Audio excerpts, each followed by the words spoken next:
I wish that's Not not a a trend. That part was true. Yes, it was. It was very fast.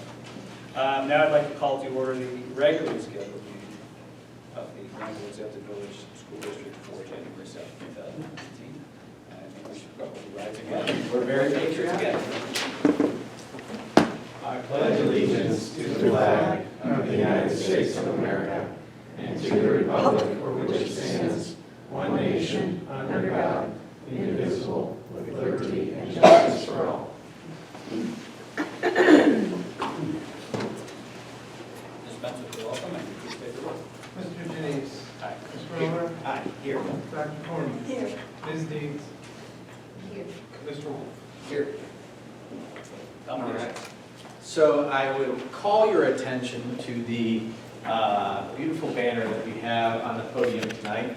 All-Star Team, School Board Recognition Month. So you are our All-Stars. And so I'm going to take this opportunity to commend you as a board, but also you individually for your service to this community on behalf of the Granville schools, but also the broader educational organizations, including OSBA, which is the Ohio School Boards Association. So I have a really nice certificate from OSBA to provide you, but in typical fashion, I have selected a book to provide to you because we are a learning organization. I find it appropriate to give you reading material for the year. The Culture Code, The Secrets of Highly Successful Groups, is the book by Daniel Coyle. I'm actually reading this with two groups. One as the chair of the Battelle for Kids Ohio cohort. We're doing a book talk on this right now with about 25 superintendents across the state of Ohio and as well across the state or across the country, but also our cabinet level administrators, our directors are reading this book as well. And it really talks about how you always hear the phrase, culture eats strategy for breakfast or lunch, whichever meal you prefer. And I truly believe that. And I think you as a board, over time, have really prioritized culture because, we've talked about creating a culture of continuous improvement and creating a culture of inquiry around how we do our work. And just talking about culture is not enough. And so your actions align with the culture that we've established. And that does not happen by accident, and it is a function of leadership of the governance team. And so when you read this book, you're going to feel very proud of the work that you've done because the first chapter or first part is all about building safety and building a safe environment for people to take risks and to try new things, which is critical to a culture of continuous improvement. If you're afraid to take a risk, you're not going to put yourself out there. And I think this board engages with the public, with the staff, with the students, in a way that says this is a safe place to do great work. And you have prioritized that over time. The next part talks about sharing vulnerability. I think we all shared vulnerability this last year when, we had to recover from a May failure and be in a very vulnerable space from the standpoint of, community support, but also leadership. And but you shared your vulnerability with the community and you worked collaboratively with them, and we were ultimately successful in November.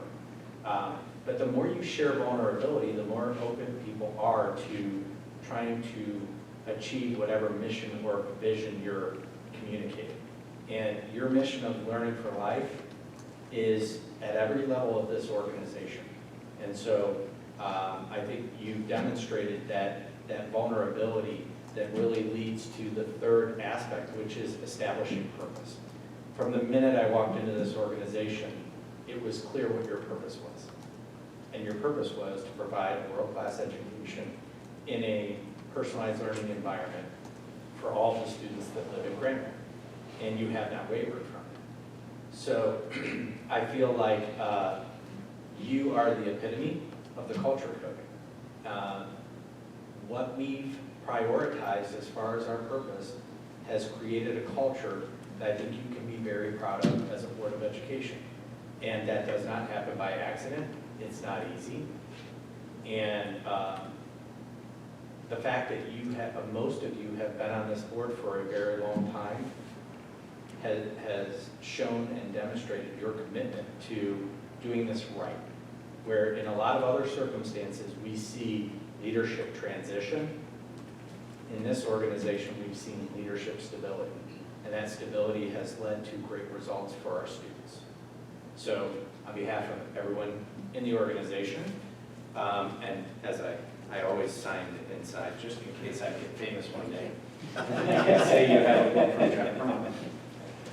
Thank you, thank you. So, thank you. So, I also have your certificates here, but I really do appreciate and enjoy working with you every single day in order to fulfill our mission. So thank you. And Amy, here's your certificate. Thank you.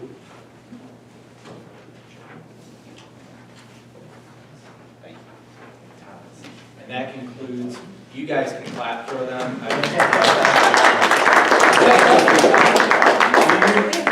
Where's our pen? Well, I gave you a book instead.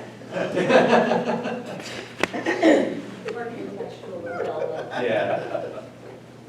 Thank you for that, for the recognition, which is unnecessary, but appreciate it and all this thoughtfulness, homework. Yes. You'll enjoy it. I think we're all honored to serve. Couldn't be in a better spot with folks in the administration, folks in the staff, support from the community, and most importantly, students who really eagerly embrace that world-class education. It's a great honor for us. So, go ahead.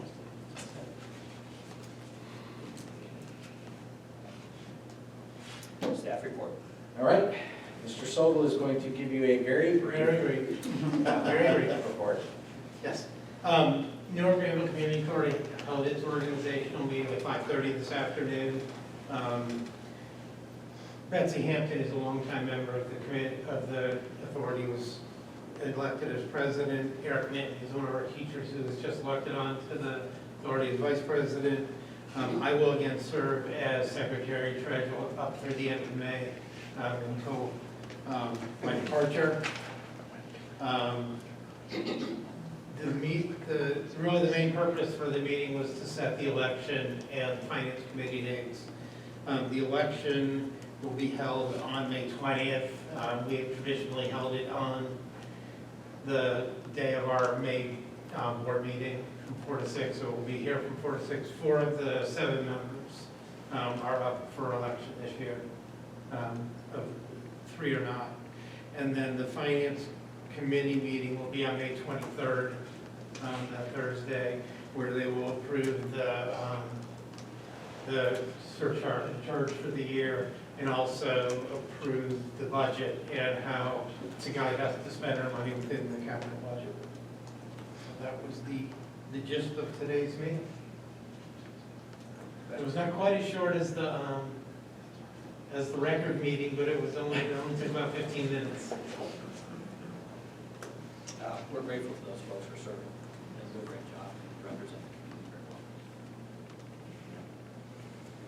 Is that just as out of curiosity, the authority only in place as long as the assessment, like, so once all the houses have gone through their 20 years? I think technically they are still in effect, but there will not really be a purpose once the assessment has gone, but it's still be 20 more years before Yeah, I was just curious. the assessment's completely gone, because I think this year was the last, there was the final build out, I think the empty lots was during 2018, I think the last lots in Park Trails were sold last year.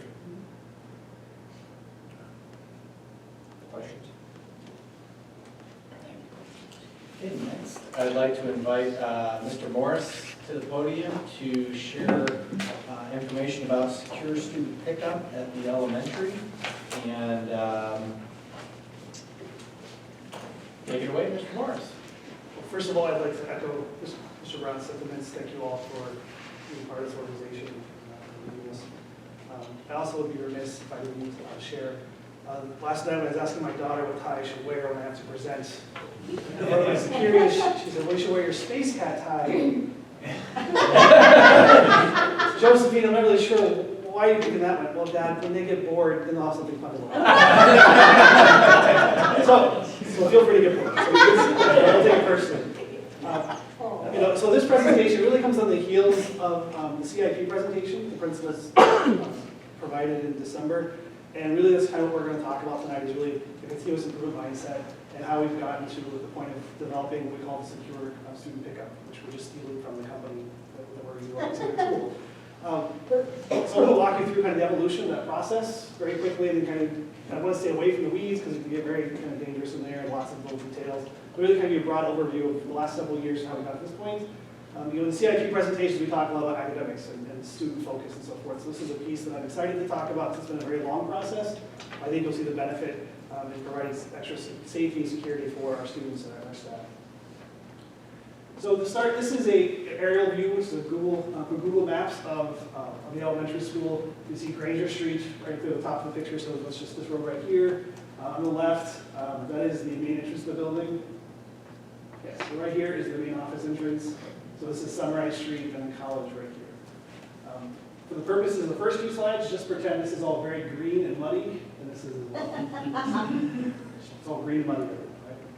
So we're going to go back to fall of 2013, and essentially the process for arrival and dismissal of elementary school hadn't really changed much over several years at that point. Essentially all the buses would pull in on Sunrise, pull around the curve, and the kids would exit those two doors either out the main office. The doors are there by the main office, or there by the newer part of the building. That's where where you might have the speech room, the third grade pod, and so forth.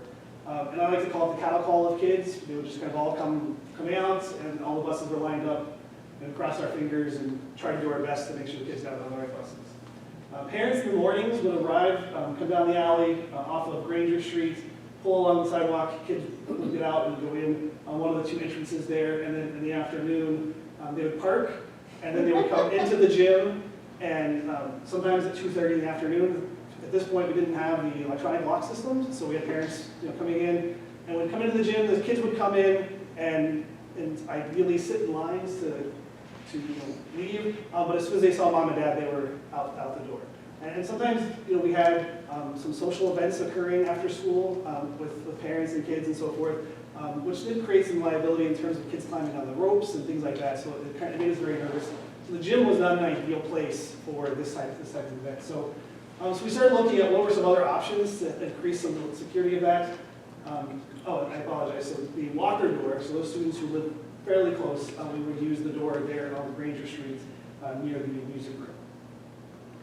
And so what we saw with this setup, we had buses with stage. So if you know, we have the buses come in two waves to pick up the students from the intermediate school. And so they would stage on the streets, and so we had buses blocking almost, being college and having buses on College, those were almost the entire width of one of our streets. And then with the main office being on one side of the building, and that's where the buses would enter in, the perception is the main office is where I go and pick up my kid. If I'm picking up my child 5 minutes early, I'm going to go to the main office. And so we had lots of traffic interfering with the buses pulling in, that sort of thing, which wasn't safe for the cars, wasn't safe for the buses, wasn't safe for the kids. With the kids coming out the doors in kind of an unorganized manner, every kid got on the bus and every child got home, but sometimes we found a child on the wrong bus, and so we had to get them switching buses, that sort of thing. And oftentimes that was a result of buses being out of order for one reason or another, and so children are used to my bus is the third bus, not always looking to make sure that's the right number. So those are some issues. When we had parents coming into the gym, we had about 100 adults. Because sometimes mom and dad and grandma, if grandma's visiting, would be there. So there would be quite a few adults. And again, the rear space coming in the back wasn't always used consistently. And so this kind of elevated some of the concerns of safety for our kids, having a lot of adults in the building that we didn't necessarily know were in the building. If we didn't have staff supervising at the right times, because our staff were still teaching, we wouldn't always know who was actually in the building. And thinking ahead, we knew the population of our students would be increasing. And so we wanted to look at some alternate options, just to get an idea in terms of the population. So here's a graph from spring of 2014 to spring of 2018, and then 2019 is just from this winter. You can see our population has dramatically increased over the last several years. So as the population increases, the likelihood of parents dropping off and picking up kids is also going to increase. So we knew that we wanted to make some adjustments to meet those needs. So in the fall of 2015, not a whole lot really changed. The typical logistics stayed the same. We started having parents, when they came into the gym, would need to sign out their children. This looked a couple different ways. Primarily, it was several tables set up in the gym with a sheet of names, and parents and the kids sat behind based on their last name of the alphabet, and parents would sign them out. Again, it wasn't a whole, if you really think through the process, and I hate to say this, but looking back on it, there wasn't a whole lot of layers of safety there, because we didn't always have to check of, are you supposed to be picking up your child today, that sort of thing. And really managing was difficult as well. Trying to make sure we had the exact list of names every single day of who was supposed to be there, that sort of thing could be a little daunting. And really nothing else really changed. It's just now we had something that was a little bit more difficult to manage. We felt a little bit safer, but a little more difficult to manage in place. And so the cost and benefits of that wasn't really high. So then Tanya and I talked several times and started making some plans, looked at different options. So the summer of 2016, this tremendous green space became a parking lot. So we added some parking spaces in the back. We added these spaces as well. And the reason for doing that is we wanted to turn the entire front parking lot really to parent and visitor parking only. So staff, for the most part, do not park here, which allowed us to use this space for transition to parent drop-off. We also added a gate up here. If you're familiar with the alley, this is just an alley that connects Granger Street to Sunrise. We added a gate here, and that gate opens at 8 o'clock in the morning and then closes around 5:30 or 6. The purpose of that was because the traffic's flying through. We would have people driving down Sunrise and cutting through the alley because that's to get faster to Granger. But the result of that was, again, an unsafe environment for kids and when parents are coming through. When we made these changes, we also changed the logistics of how our arrival dismissal is set up. So in the fall of 2016, the buses were moved to the rear parking space. So in the morning and in the afternoon, the buses come down the alley. There's an alley right here. Come down the alley from Spelman and then line up and the kids come in. In the afternoons, we actually have the bus riders now in the gym who now sit in lines, and we have staff members who stand with the children in their lines and they walk with them out in a line. So getting them to the bus in a line as opposed to just a large group of kids coming in. Parents and guardians were moved to the main entrance area of the building, so they would come in on Sunrise, making around the loop. For the most part, as the arrows indicate, the parents pull along the curb and park. And some parents still choose to park and then walk into the office to come get their children, which is totally fine. We also have especially parents who have youngsters who are still wearing car seats and need buckled in for efficiency purposes. They come in to get them so they're not blocking the line or anything like that. And then we moved our locker door over by the art room simply because we encourage parents who are exiting, who need to go up Sunrise Camp, and we wanted to give this as an option for exiting as well.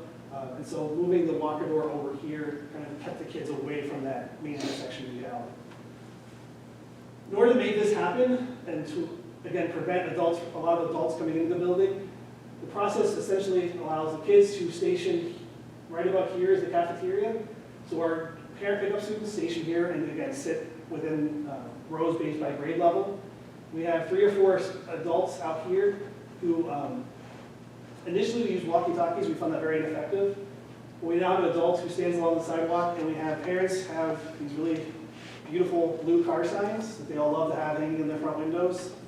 And so this is hanging in their window, and then the person along the sidewalk types into a Google Doc.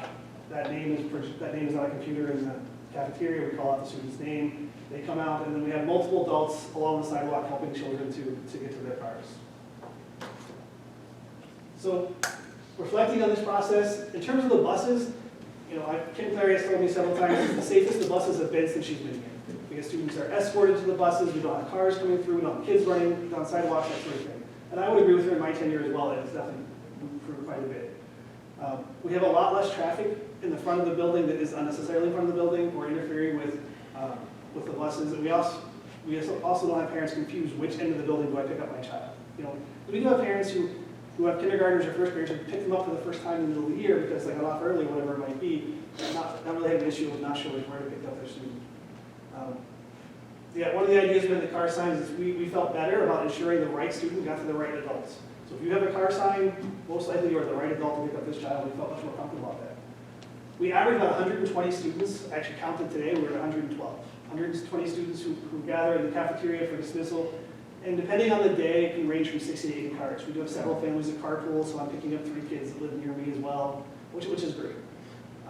But even in the last couple of years, as we've kind of gone through this process, we've made fine-tuned tweaks here and there. We've seen some other concerns and just efficiencies we wanted to address. For example, if I have a car sign, this is great. We put on bright blue. We made the lines on the top. We put the school logo, that sort of thing. We try to add some security to it as well, but it isn't impossible to replicate. Someone easily replicate this. And so we wanted to add, we kind of felt like this was not as safe as it could be. There was no element of, once the kids left the gym, of course we had adults monitoring them going to the car, but we didn't necessarily have that, yep, this is the exact car you're supposed to be in. And if Mrs. Morris isn't supposed to pick up Josephine anymore, or Mrs. Morris still has a sign, there's nothing that says Mrs. Morris isn't supposed to pick up Josephine anymore if I don't know that she's not supposed to. So we still kept thinking, what do we need to do more? What else do we need to put in place to make sure that we're making this as safe and secure, as efficient as possible? So really, logistics aren't changing this year. So beginning in 2019, we're putting in place the secure student pickup system. In terms of logistics, nothing changes. So it looks exactly the same. The secure student system uses what's called a near-field communication. If you think back to the Galaxy phones, the Android phones, we can put them next to each other and they can share information. It's kind of that same concept. We will have staff members along the sidewalk who have these nice fancy tablets, and parents will be assigned a card. It just looks like a regular credit card. On one side has the GES logo on it. On the other side will have a name of two of our sponsors who help pay for the system. And the parents hands us the card, we put it underneath, it reads the card, and on the tablet shows the picture of that child plus the information associated with that card. So it would say Fred Wolf, green Porsche, picks up Abby Wolf, right?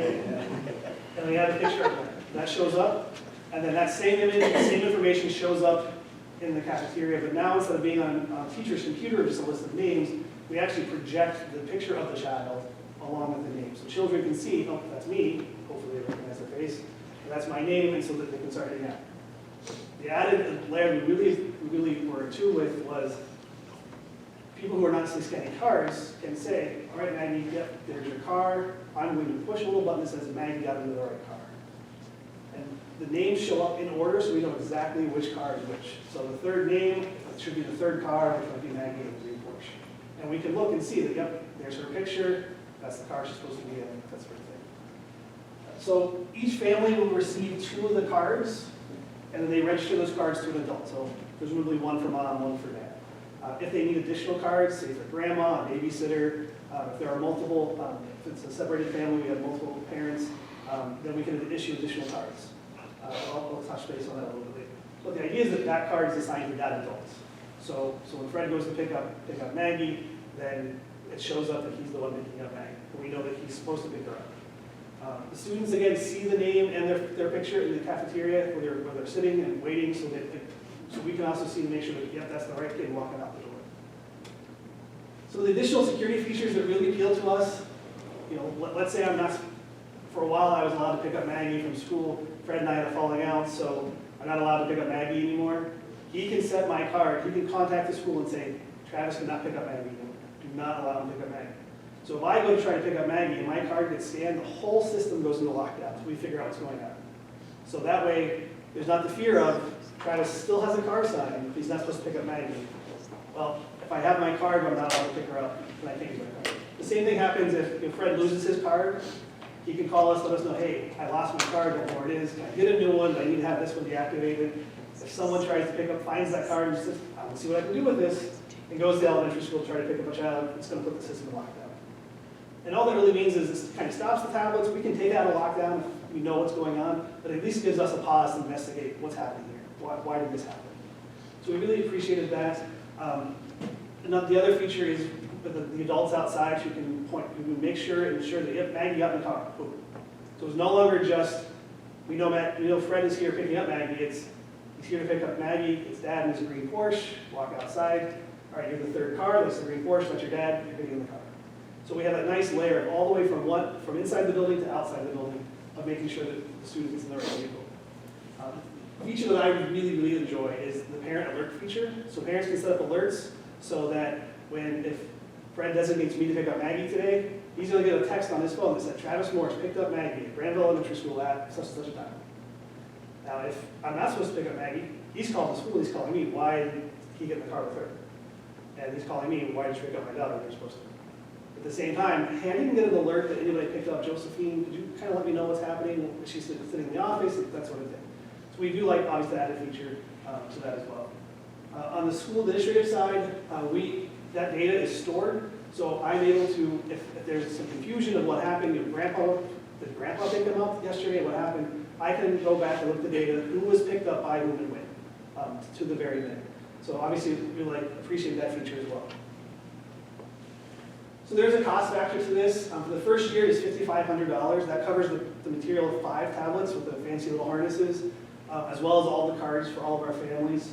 An additional cost is $3,900.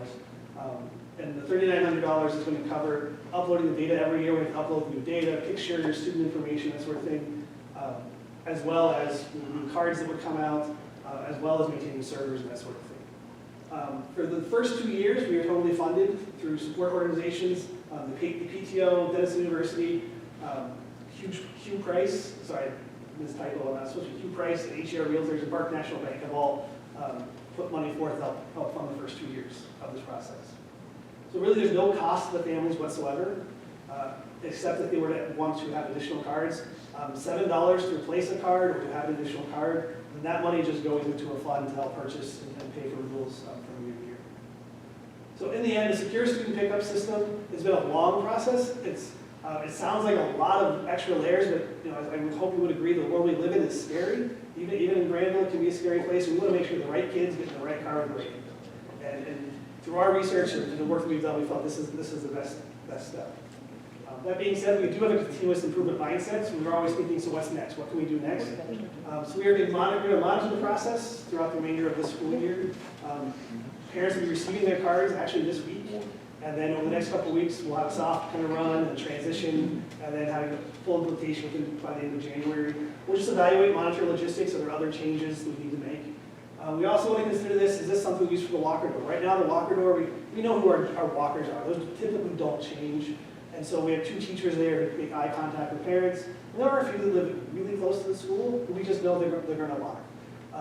But is this something we want to use in that process? Well, instead of making that eye contact with the parent, does that parent now give us a card? Does the student who lives right next door now give us a card so we can identify that you left and he had the card? So we want to evaluate the process to see if that's something we want to take the next step. The company is also, Holtz Technologies is also developing an app-based system. The app-based system, essentially, parents would have it on their phone. They would kind of click the app if they're here. They would kind of show up what order they're in. We're a little concerned there for us is just that, do all of our parents really have smartphones and have the ability to do that right away? Just some little questions about that. We also, it's very early in the process. We want to be careful we don't jump too soon. We want to make sure the kinks might get worked out, that sort of thing. But it is appealing because it does lower the cost for us, because we're not printing cards and that sort of thing, so it does lower the cost. So it is very appealing. So it's definitely in the back of our mind, this might be a logical next step. Any questions? What's your general sense about the ratio of students that take the bus versus drive and how that's changed over time, or things that we can do to influence that one way or the other? It is considerably more students ride the bus than take the car, for sure. I mean, when you're talking about a building with 711 kids, about 115, 112 kids ride cars. We average about 10 to 12 kids that are walkers. Sometimes it's much higher, sometimes it's much lower. So most students ride the bus. As an elementary parent myself, there's something nice about being able to pick up your child right after school, and if I have the availability to drop them off, it is very nice. And a lot of our parents have events and so forth that they have to get to right away after school. And when bus rides do take sometimes 15, 20, 30 minutes, you want to make sure you can pick them up fairly quickly. Has it changed much over time? It has stayed fairly static. There was a bit of a drop when we first instituted the car line, because everyone's frustrated by the car line. It was changed. I mean, I get it. But I think once parents really kind of accepted that this is a safer option, this is a good option for our kids, it kind of bumped back up a little bit. And so our average dropped, and now it's kind of back at that higher range. But we also have more students as well. So. Okay. Having been an elementary principal where you are trying to herd kindergartners and first graders, which is somewhat like herding cats. You know, one of the greatest concerns I always had was chain of custody. You know, making sure that, you know, we were able to put the right child in the right place at the right time. And it seems like a lot of conversation about something that should seem simple, but it's not. And there are a variety of scenarios every single day that kid orders receives phone calls on, usually at about 3:20, with very limited time to respond, that she has to, you know, make quick decisions. It's not something that we take lightly, and I think Travis has done a fantastic job of trying to, in kind of a quirky little area of you know, sunrise and the front of the building type of situation, done the best job that he can to try and mitigate the traffic concerns there and try and be as efficient as possible, keeping in mind the safety of the student. So, kudos to him. Appreciate that. I think it sounds great. Thank you. Applaud the initiative. And you're right. There are a lot of kids you move in and out, but you can't ever afford to miss one. Correct. So everything that you can do, everything that we've done in order to ensure their safety is appreciated. Question for you. You mentioned that you'll monitor, make adjustments, you'll evaluate the potential for the walker door. Is that something you will survey parents on towards the end of the year? Or how do you anticipate sort of getting that feedback? Sure, so we have a large group of parents that are always parent pickup. And so we just know those parents. And we've actually talked to a few of them before we kind of do this process. So what do you think about this? And most of them are very favorable. The ones that weren't for just, well, it's hard to conceptualize for. So that was kind of the blockage there. So definitely talking with them. You know, I get the opportunity while they're sitting there stationary waiting to kind of say, hey, how's it going? What do you think about this? That sort of thing. And I think that's definitely made a conversation. After that several months, worked out some kinks, that sort of thing.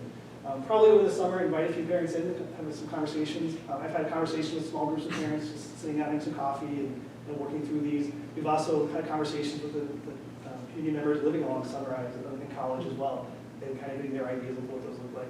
In terms of the walker door, it's really just seeing how does the system work with the cars.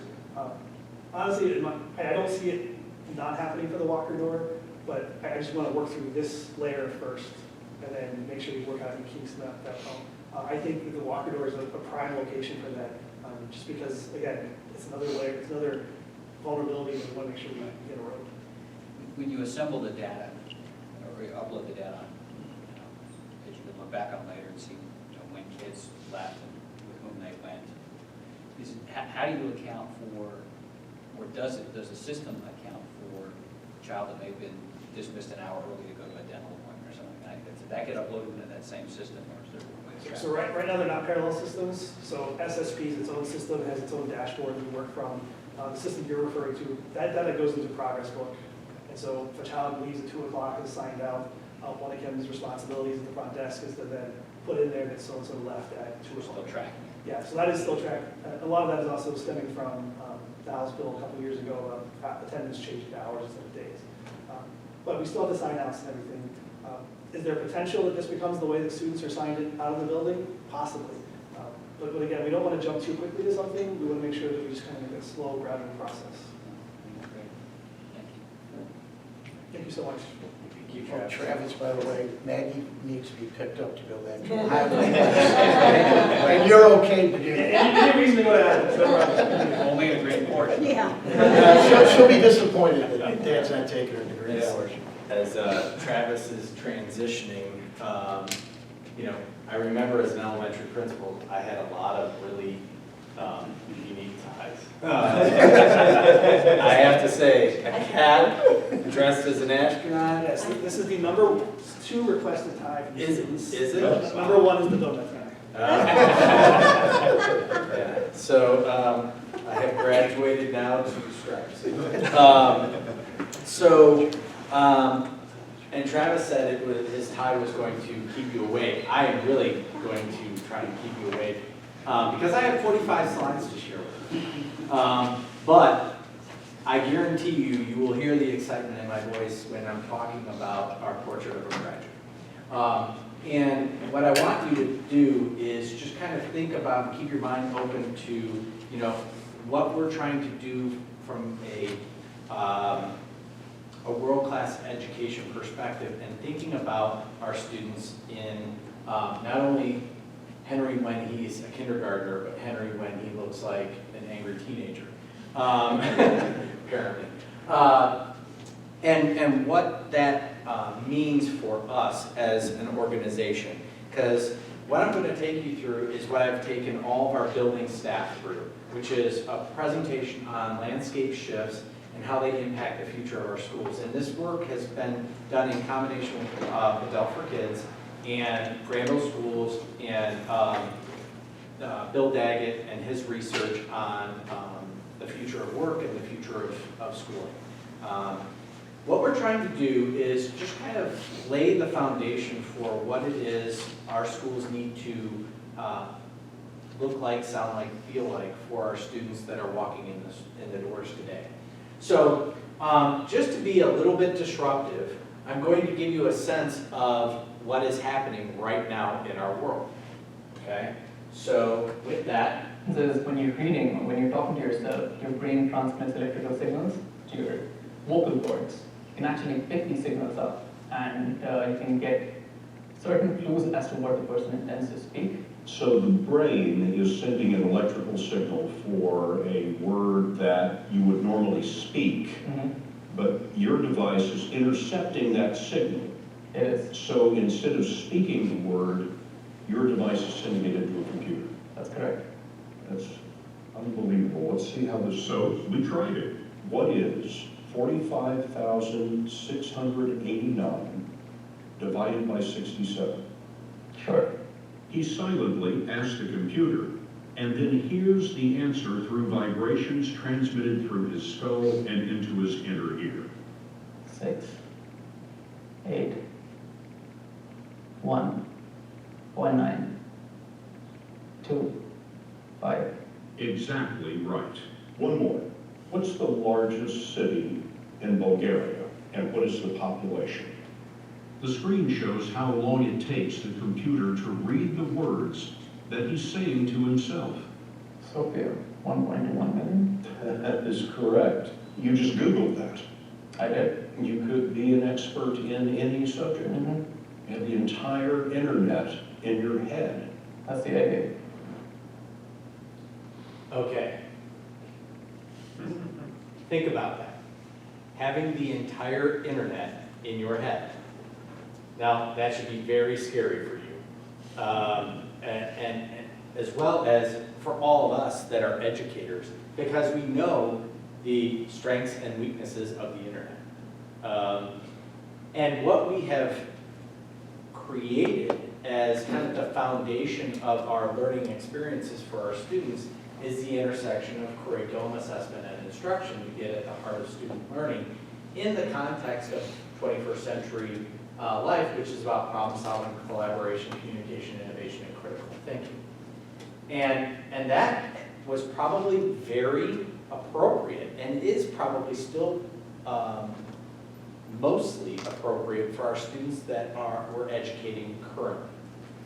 And what we want to do with the portrait of a graduate is really define these outer ring areas so that we can be very intentional about providing that type of education for our students. We have done curriculum assessment and instruction very well. Granville Schools' tradition of academic excellence is unparalleled across the state. So we do this very well right now. What we want to do from a culture of inquiry and a culture of continuous improvement is to be able to meet the needs of students that are entering kindergarten right now. So I think we need to consider, landscape shifts. What is happening in our world right now that impacts the type of educational system that we are providing? Learn how the world has changed and consider if the learning experience, our classrooms, have changed with it. If you think about it, what school looks like today was very similar to caveman times where Mike was in school. No. See, I told you I was going to keep you awake, all right? Just seeing if you're listening. But it hasn't changed much since all of us were in school as well. So we need to think about that in the context of these shifts, because we really exist to develop students so that they can thrive personally and contribute to society productively. To do this, we need to identify the knowledge, skills, and dispositions to successfully meet today's and tomorrow's conditions, challenges, and opportunities, kind of the lay of the land. And we know that things have shifted with the information age. And that video was just trying to be a little bit provocative from the standpoint of, think about this. You know, this is the world our kids are entering into. When we knew that knowledge was a commodity that we could hold, we could easily hold that knowledge and be very successful. Now that knowledge is open source, it presents different challenges for our students, and we need to consider them. The class of 2019, these things did not exist when our students entered kindergarten.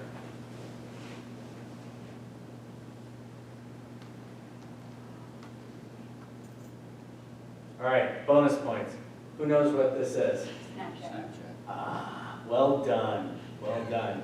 I was gonna say Instagram, but Snapchat sounds right. No, but, and if you think Alexa's not listening, think again.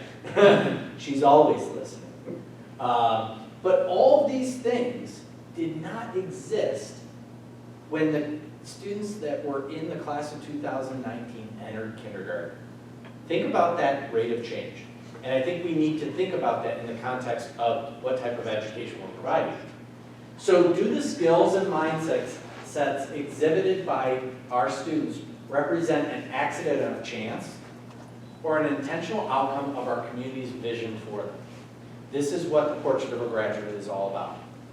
One of the things that we have done and done very well is provide a world-class education for our current environment.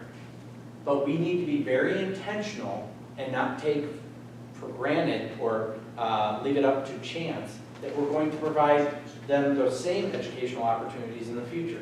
And I think we've always taken that intentional approach, and we're going to do that through the Portrait of a Graduate now.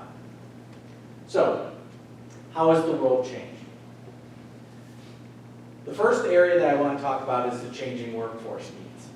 Okay? And I'm going to walk through three kind of areas that kind of elevate that notion of how the workforce needs have changed in the 21st century.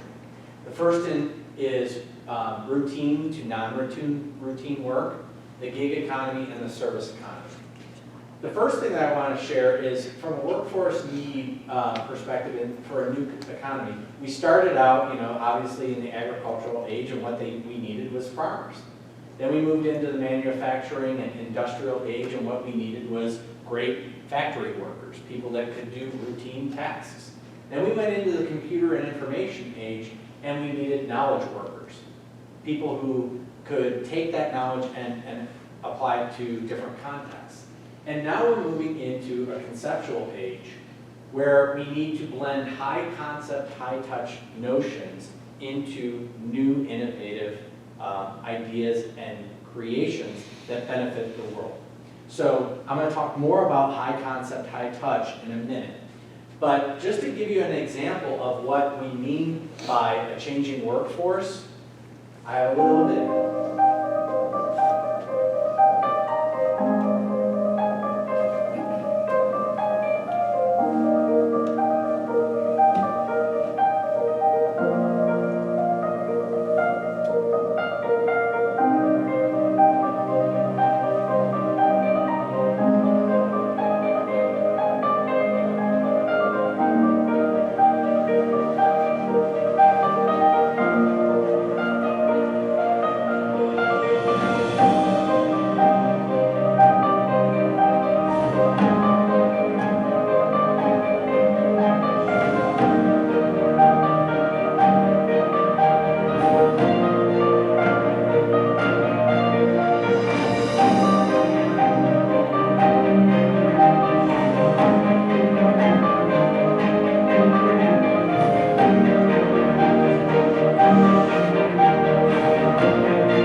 and type of synergistic thinking that we're going to need to create in our students moving forward.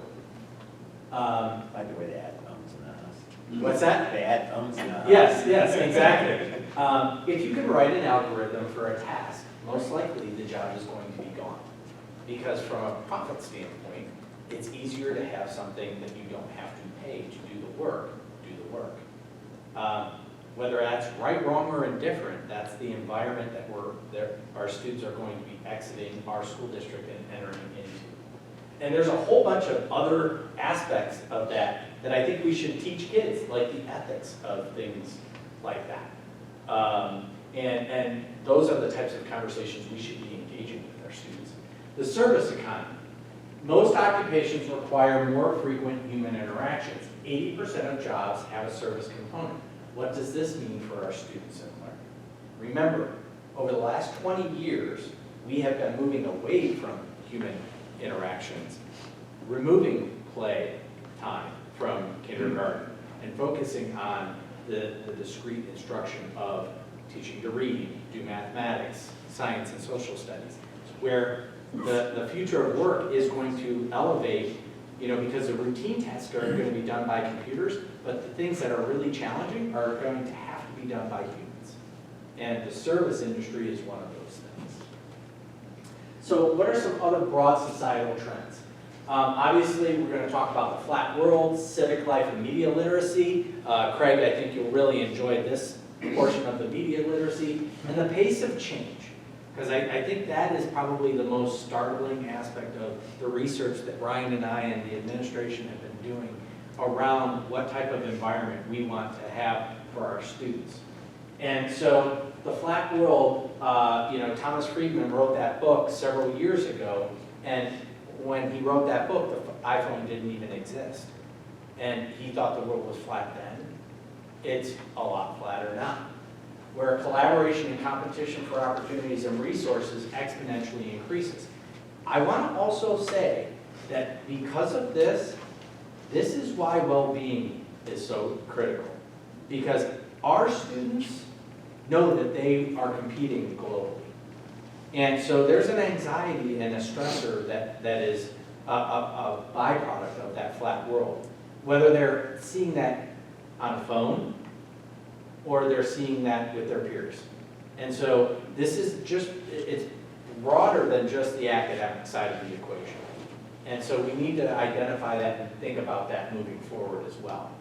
So civic life. We have a greater demand for civic skills, changing forms of communication, complexity of public policy issues. I mean, this slide right now, given what's happening not only with the government shutdown, but in politics in general, one of our kind of calls to duty is to create an educational system that prepares students for our democracy. And our democracy is changing. And so how do we position them so that they can be successful in this changing environment? But we have to have an active and informed civic society. Pace of change, job changes. The previous age of an average worker, 15 to 25 years ago, okay, they would have maybe 2 to 3 jobs in their career. Now, it's expected that early to mid-career worker, 18 to 42 years of age, will have had 10.4 job changes. So think about that for K-12, but also think about that for higher ed, where higher ed is trying to get students to come into their institutions and pick one major. Where, I remember my college roommate went into and got a finance degree from the University of Dayton and has been a firefighter for the last 25 years in Cleveland. Okay? Didn't choose to exercise that degree, but what has been very successful in other avenues. But 10 to 14 or 10 to 10.4 job changes potentially for an average worker. Here's, I think, what's most intriguing to me. When you lived in ancient Rome, your lifespan was about 25 years. If you got to 25 years of age, you were old, okay? And the time span for social change was longer than your lifespan. So what was true when you were born was true when you were dead, okay? And you can see that over the different time periods, the age has increased. So now our average lifespan in general is around 70 years. But look at the rate of change of information and social change. Now, it's changing 4 times in a person's lifetime. Now, I can give you a perfect example. Her name's Lorraine Ellis, my grandmother. She lived for 103 years.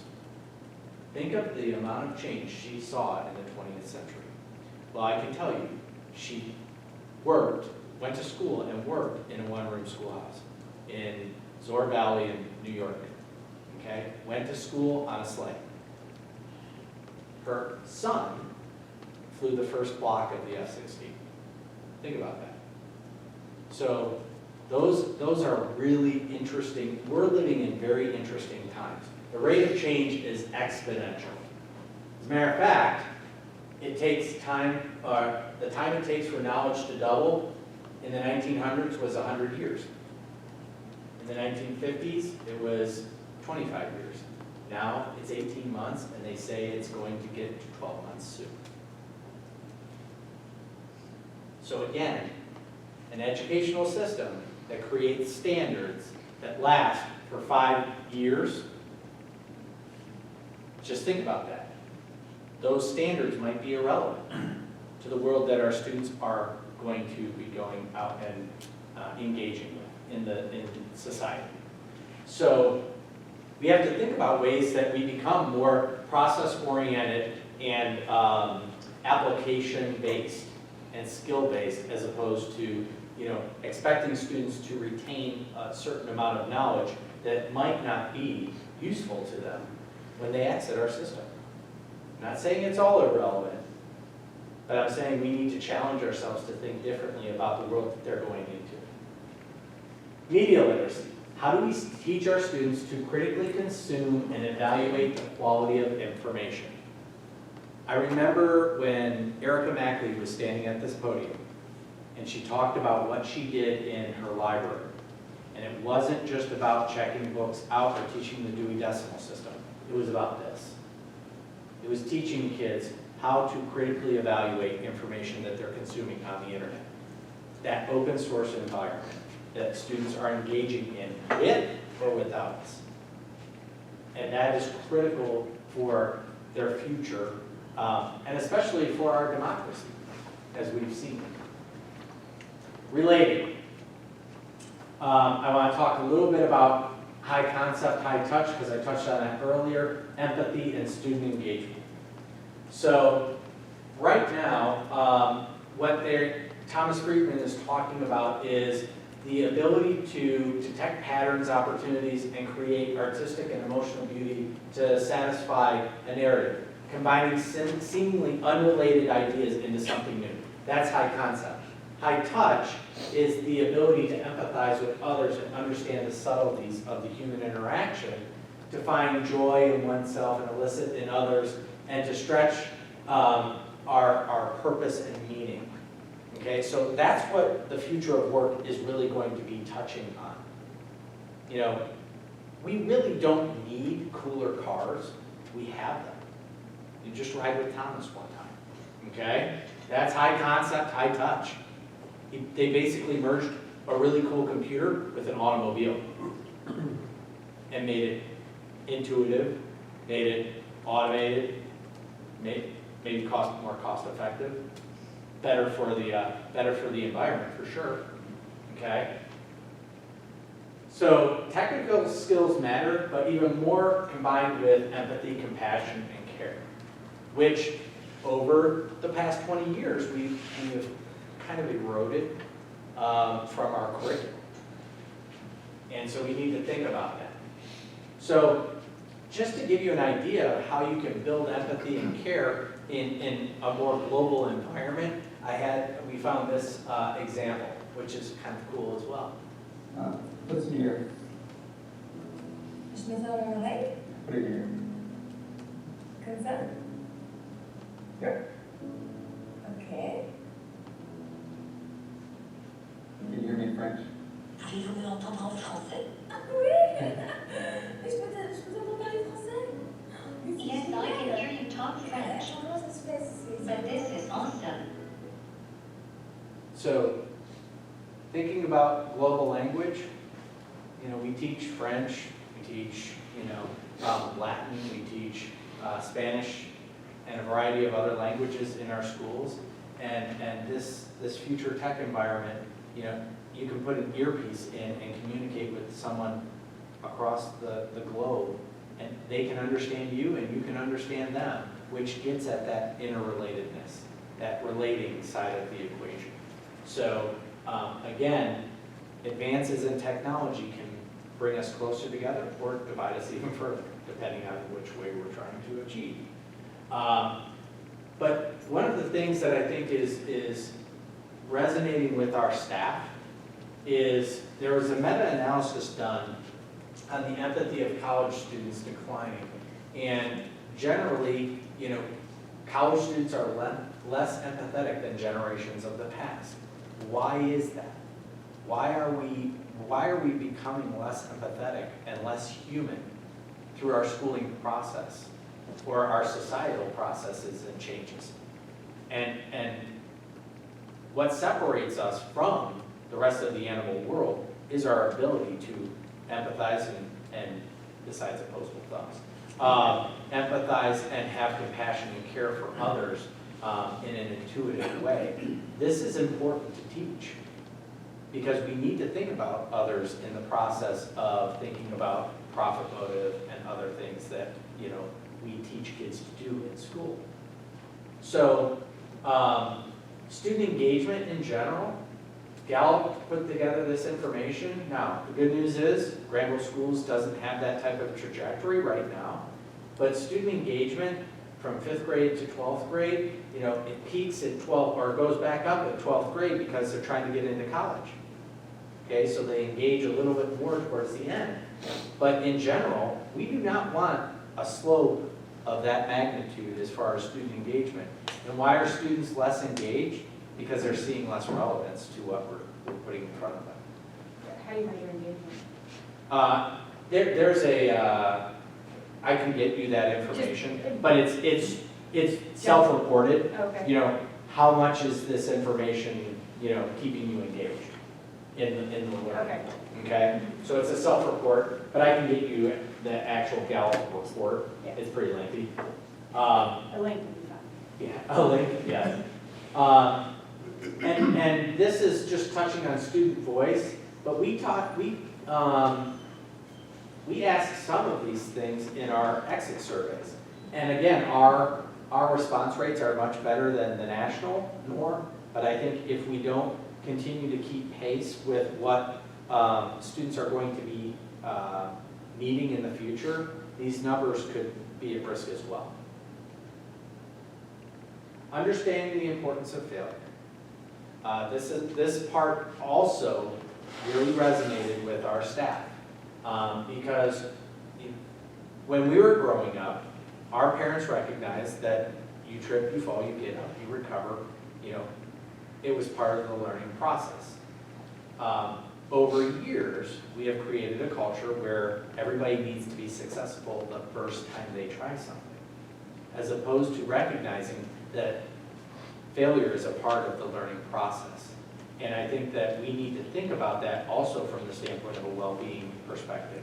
That, if they think failure is fatal, that's a problem. Because we know that we learn more from our failures than we do from our success. But we're old and we're wise. Or at least some of us. What people think is success looks like a straight line. What we know is that success is usually pretty messy. And our current environment does not lend itself to this. Let me give you a perfect example. In 3rd grade, we teach kids or tell kids that they are not successful if they don't pass the 3rd grade reading exam. Okay? Instead of saying not yet, we say you can't move on. Those types of policy decisions are not appropriate for our students. I've advocated for a long time that that's not something that we should do. But we need to teach more of the fact that this is messy work. You know, and success can be up for interpretation. What is success? So this whole slide has a lot of different thoughts, but for Granville students, a lot of them feel like perfection is a must. And that's why we see high levels of stress. But are there school safe zones for learning from errors, mistakes, failures? Should they be for students and teachers? Mike, Mike's back there. We want our teachers to take risks. We talked about that in project-based learning. We don't expect every project to be a success. Sometimes the failures are even more important. How do we help develop an innovator's mindset in school if they're not safe zones for learning from failure? Those are the types of questions we need to ask ourselves. These are the questions that we need to ask ourselves in that culture of inquiry that we're talking about. Success is not final, failure is not fatal. Again, teaching that mindset early. One of the things that our leadership team has talked about is, wouldn't it be great to go into a kindergarten classroom and do the strengths finders process with every single kindergartner and tell them, you know what, you have a strength in communication. You have a strength in moving around quite a bit, okay? Otherwise known as, ADHD or something like that. But instead of looking at it from a deficit model, looking at it from a strengths-based perspective, and then building on that strength over 12 years in our system. Okay? Understanding the importance of emotions in learning and climate. We've been prioritizing a lot of that. The importance of social emotional learning and core competencies, the ability to self-manage, be self-aware, think about responsible decision-making, relationship skills, social awareness. Those things used to be taught in our schools. They did. I remember Mrs. Chinisi in my kindergarten class used to teach me these things, especially that self-management, okay, when I couldn't sit still. But those things used to be taught. And now, we need to think about positive emotions in school and district culture. How many times do we think about the gratitude, the joy, hope? Hope is the greatest predictor of success. How often do we talk about that in our environments? And everyone has worked in an environment where they've had a person that is, I've said a Debbie Downer. For any Debbies out there, I apologize for using your name. But no one wants to work with a Debbie Downer, but I think a lot of people want to work with a person like this. Yeah, I'm the worst. No worries, man. Everything will be alright. Yeah, man. Oh, don't fret, me brother. Sticky man come soon. Yeah. Wicked coffee, Mr. Jim. Julia, turn the frown the other way around. Hey, Dave, you're from Minnesota, right? Yes, I. The land of 10,000 lakes. The Gopher State. So in conclusion, things are pretty dismal. You know what this room needs? A smile. Who wanna come with that? Traveling along, there's a song that we're singing. Come on, get happy. That's 3 minutes late. Don't be no cloud on a sunny day. Ja, chill, Winston. Sir? Respect, boss man. That's the power of German engineering. And think about what Volkswagen captured right there. I mean, that was very intentional from a marketing standpoint. Tapping into the desire to be happy, okay? Happiness being a choice. Talking about some of those things in our current environment, is helpful to students long-term. So do the skills, mindsets exhibited by our students represent an accident of chance or an intentional outcome of our community's vision for them? So what is that vision? What are we trying to have them have as an intentional outcome? That is our North Star. That is the portrait of a graduate. That is the work that we're doing through this process. Okay? So these are some examples of portrait of graduate that we've collected from around the country, and you can see things like gritty, goal-oriented, resilient, intrinsically motivated, or more traditional, critical thinker. Can't even read that. Apparently, I need better glasses. Thoughtful communicator, global citizen, engaged collaborator. But those things identify what it is we want as outcomes for our students. And they complement our current academic program. It's not something that is only done, in exclusion. It's to complement what we're currently doing, because it's with recognition that the world's changing. And we have to provide a little bit more of an opportunity for these types of things embedded into our current academic program. And I can get there's hundreds of them. So really what we're getting, and you saw this at the convocation at the beginning of the year, is really getting at better identifying what these attributes, mindsets, skills, and dispositions are for our students, and then intentionally embedding them into our K-12 program. And what we know, what I know as your instructional leader, is what we prioritize, we get done. And what I also know is what teachers prioritize, it's embedded into what the students experience. And that's what we're trying to do with project-based learning. That's what we're trying to do with the portrait of the graduate.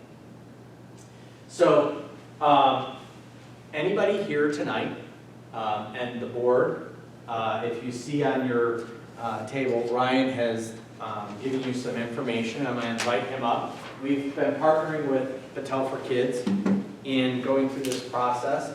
This similar presentation is something that I will be giving to Rotary, Kiwanis, the Chamber of Commerce, and getting their perspective on these mindset, skills, and dispositions. We already have our staff information. We're also working with a set of students from each building to go through a similar process. It won't be as lengthy as this, because they already know a lot of the information that I'm sharing. But getting their perspective on what they think the essential mindsets, skills, dispositions are, so that we can embed their perspective into this process as well. Right? So the sheet that I have, the first thing we're going to look at is the one-page sheet, and that just gives you the directions to go to the Portrait of a Graduate website. So this is what it looks like when you get there. It looks very similar to the very first slide we had in our presentation. And you're going to go up here to this My Sketch tool in the top. So what Battelle has done is they've congregated 30 to 35 of these different skills that, through meta-analysis of a ton of research and their own work, Portrait of a Graduate, across some pioneer schools across the country, and some different attributes. And what we want to do is try and attempt to identify what are the 5 or 6 that really resonate with our staff, with our students, with our community, and with our Board of Education. And so the step sheet on here is not for you to do right now, but sometime here in the next couple of weeks. This will be open until the end of mid-February, I believe. So you have some time to get it completed. Is go into this My Sketch tool and select 5 or 6 of the attributes or skills that are listed that you think are most important for our students moving forward into the 21st century. And there's no right or wrong answer. You're going to be challenged to pick just 5 or 6 once you get there. But you'll also see that there's a lot of connection between some of them. You'll go to pick one and then you read a description. Wow, that's almost the same thing as this. And you'll have to make some decisions as which ones you think are most important. You can select more than 5 or 6. It doesn't cut you off or anything. But we ask to keep it to 5 or 6. It would be very difficult to implement 35 in a school district, as you might imagine. But what are those key skills and dispositions that are going to become part of our Portrait of a Graduate that we're going to start giving students feedback on, start including in our lessons, starting at the kindergarten level. Just to give you an idea of what it looks like, I'm going to go ahead and log in.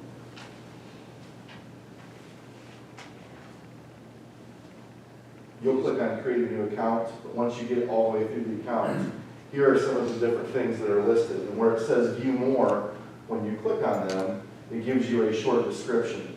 To save you a little bit of time, I printed those off on that piece of paper so you can read on that piece of paper if you would prefer not to click view more 33 times as you go through that. And do a little, maybe a little scanning ahead of time before you get into this. But I struggled going through this to try and find 5 or 6. I wanted to pick about 16 of them. I know some of the staff that they went through it. Some of it was very easy, depending on what their own disposition was and what they thought was important. So we have the results aggregated for the staff, and one of our next steps is we're going to go back to the staffs, I believe, in another week or so, and share with them, here's what the staff said. We're also meeting with students at each building, working with the principals to go through this process, not with all students, but with smaller groups of students that represent the student body. For example, the elementary, we're working with K kids on January 15th, just as an example. Taking them through this process all the way up to the high school level, and then Jeff and I will be working with some community groups as well, in addition to your own. The one thing that you'll have to add in here is there's a code in here that you have to put in. It'll ask you for a code as you go through the process that is case sensitive. So the P and G in Portrait Granville, and that's all one word, need to be capitalized, otherwise it will not work for you. And we'll get this information, and come March, we will bring this information back and kind of share, here's where our staff was, here's where our community was, here's where our students were. Just kind of see if there's some synergy with those, and maybe there will be, maybe there won't be. With our staff, there was a ton of synergy. We're sharing our vulnerability right now because we hope that there's synergy, but if there's not, the good news is you're the decision body, okay? Because ultimately, you're in charge of the governance of this organization. We're going to take the community through this process, which I think is great. But I think when you look at some of these things, we do a lot of these things very well right now through our current educational system. And there are some things that we might want to, be a little bit more intentional around. And because I know that you can probably look at environmental literacy and think of Jim Redding's kids, but does every kid take Jim Redding's class? Those are the types of questions that we have. Pretty close, but I think you will be challenged to select 5 or 6. I will tell you that right now, because I know the way that you think. Is there a connection between these dimensions and the ultimate curriculum or actions that we're going to take to implement things and so forth? Is that sort of a known linkage at this point, or is that like, got to create that later? And So what that looks like in a classroom? Let me Because it might share what I depend a little think. bit. Like if I think this one you wanted that, maybe I don't want that, right? But like, how do I? So here's the link. Or is that? What we do is once we identify, or you identify the 5 or 6 that we ultimately will prioritize, then what we'll do is we'll go through the process of unpacking it, where we put it into student statements, and then we say, okay, what does that look like in kindergarten all the way to 12th grade, and we vertically articulate it. And then we put that in the hands of teachers, and we have those conversations, and have conversations about how they can embed those concepts into their current environment, but also their project-based learning strategies. Is that where you were going? Or? Yeah.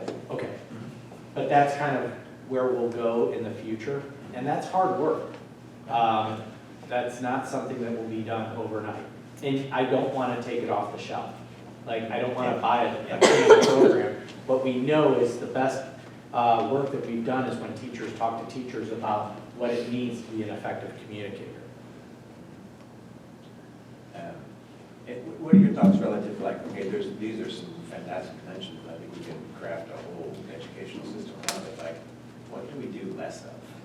Like, I mean, if you're going to teach something more, what do you teach less of? And how does that balance happen? Or is there a bottom 5 list that you can drop off? I don't know how to do that, because we often add things to curriculum and add things to initiatives and so forth. But how do we figure out how to prioritize to ensure that if this is the important stuff, like what's... Well, I think we have somewhat over the, evolution of curriculum, eliminated things that are irrelevant. But I think there's more work to be done. in that area. You know, I remember memorizing the capitals. Not sure that happens anymore. Sometimes, maybe. But those are types, those are some of the things that we need to think differently about. But again, you know, we also have, we're a public school system and we are part of a state system, and so the standards are the standards. So we need to think about how we interact with those so that we can make sure that we ensure those competencies still exist, but we expand our learning. I think the other piece to it too, Thomas, is we're not the only school in Ohio that's doing this and going through this process. And this is an opportunity for us to show what schools could be, kind of what, going back to what they talked about in that video. And it doesn't have to be connected to 72 standards that you teach a student over the course of a grade level that they have to master, and you have a test at the end of third grade to show that they can master all these concepts. Like, we don't have to be, you know, an inch deep and a mile wide. We can go deeper with concepts, deeper with touch points, and deeper with things that matter that they can take with them the rest of their lives, while still teaching all the things that they need from an academic perspective. If there is a marriage between those two things, then it's possible. And sometimes we need to let go of things that we need to let go of just because they're not relevant anymore, but we've held on to them because education doesn't change quickly. And it certainly doesn't change as quickly as the world does. So I think that's the opportunity for us, is to be, along with these other schools in Ohio that are doing this, to be like, hey, we can do this, and this is how we can do it, and still be successful in all the things that you want to put in front of us. I mean, if you just think back 5 years ago when we engaged in the global scholars process, think of all the learning that's evolved from that diploma process for the students that engage in that pathway, and those competencies from the Asia Society that drive that learning. Those are the types of things that, you know, we've been able to successfully integrate into our current program. But Ryan's right. You know, there are going to be, you know, Doug Reeves always says, you need to pull the weeds before you plant new seeds. You know, I think we're constantly in that process of pulling weeds and planting new seeds. And that's a perfect example of, you know, that was not perfect. In that process, there was a lot of failure, and still not perfect, but it's gotten better because we learned lessons along the way. So, and presumably, there, for the students that participate in that, for example, there's an extra class, and there's extra activity, there's things that have been dropped, right, that they haven't done, right? Sure. Because of that, right? And I think that being intentional about that is as important as being intentional about like what you add, to some extent, and how you kind of craft that. Otherwise, you end up with a stress situation, and you end up with too much work, and too much more homework, and too many more projects that are not necessarily focused on right then and so forth. So I'm all into this, and of course, I'm always going faster than maybe we should, right? So we need to, you know, That feedback loop this is so critical. Yeah. That feedback loop is critical from not only our staff, but our students and parents as well. I think that's going to be critical moving forward. So what's the outcome of this part of the survey, so to speak? And then what do you do with it? So basically what we will do is we will create a visual that goes along with our Learning for Life mission, and then use that as kind of it gets embedded into our learning foundations, and it becomes a cultural artifact of what we are about as an educational institution. It becomes a part of our culture, therefore it becomes a part of what we teach, and build collaboratively with our staff, So students. if you pick four or five of those categories, dimensions, as Thomas referred to it previously, you would see those as the sort of the touchstones? Yeah. Okay. Yes. So, They're considered the North Stars. okay. So, I'm not smart enough to figure this out on the fly, but let me make an observation. Sure. Right? First of all, I think it's a fabulous presentation.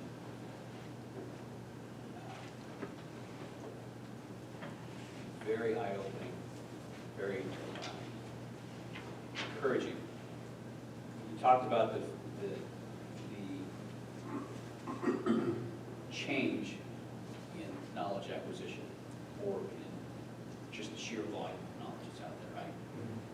what we're really talking about is cultural change, right? Changing the way we look at academics and success and how, and what the product of our schools and our community is. So the challenge, I would say to you, is if we identify 5 attributes that were on that previous list, 4 years from now, are those going to be outdated again? And it seems to me that you use the example of global scholars. I would say if you went back to that list of all those dimensions, you could probably find an element from each one of those dimensions within that global scholars program. Maybe not for every child that's in that program, but each child might identify a couple of things. So I'm not trying to throw water on this. What I'm trying to say is go bigger, right? I would be concerned if we said there are 5 dimensions that we all think are the right dimensions, or that the majority says are the right dimensions, that 5 years from now, we look back and then say, well, that's updated, we have to do this again. Now, we always want to do this again, right? We're evaluating everywhere as we go. But I want to see us look at how we define this culture in terms of the lifelong learner, in terms of all of the pieces that come into that, all of the parts of well-being and knowledge. You made a point early on about we're still testing kids on dates for history. The date doesn't matter. Whether it's 5 years ago, 50 years ago, it matters. The child knows why that happened. Exactly. And whether that could happen again, and what are the factors that we need to think about in evaluating that. So I'm rambling here because this is way too big for my brain to get wrapped around. But I really appreciate the cultural impact here, and I want to encourage you to, even though I understand this process is going to identify a few key touchstones, you don't limit yourself to that. Well, and what I will tell you is 2 things. First, there are some of those knowledge, skills, dispositions outlined that the World Economic Development Council every 10 years highlights the top 10. And there are usually some that have endured on every single list, okay? So there are some that just are going to be relevant as the landscape shifts. Some things are timeless, like Correct. empathy. Exactly. Right. And so what we're trying to do is get those, we're gonna try and distill those nuggets right now, okay? But times will change. This organization, 5, 10 years from now, potentially new leadership here, potentially new leadership here, might need to go through a process like this again, okay? That's what we mean by a continuous improvement mentality. But you're absolutely right. That's what we're trying to do, is build a culture that says these things matter, and they're going to be apparent in every level of our organization. But it is a challenge to find 5 or 6, but we need to start somewhere. But your point is a point we may have discussed about 100 times. No, I think that there are underlying themes. Yeah. Empathy, engagement, compassion, the ability, sense of wonder, and the desire for information and for learning and to know why. Curiosity. All of those things, Yeah. are the foundation for all of this, and then the pieces come and go. Yeah. Whether it's environmental knowledge, whether it's entrepreneurship, all of those are pieces that are sort of flying around, and you grab at each one of very, very, very fruitful. Yeah. Yeah, curiosity and empathy and joy. Yeah. I think maybe we need to be careful as we kind of choose these dimensions to make sure that they're general enough that we're not kind of personally defining, because, just like we each have our strengths, right? There probably are dimensions that are stronger for each of us, right? And we have a great opportunity to define education for Granville, but in reality, great education is very individual. Right, and so what's important for one student is maybe not the right goals for the other, right?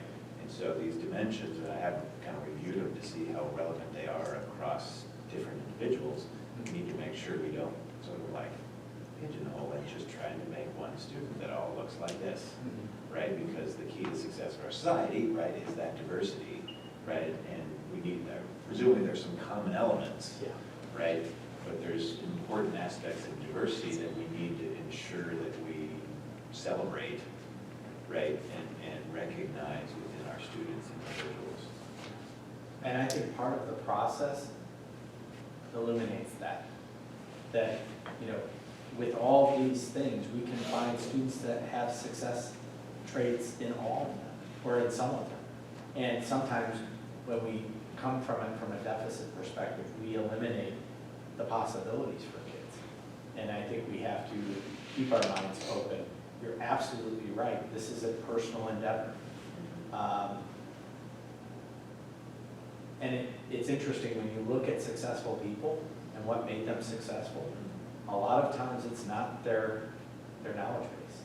It is their soft skills that make them so successful, which we have talked about as success skills. And I think those are absolutely critical. But again, each person is an individual. So, but that notion of keeping a strengths-based orientation is critical.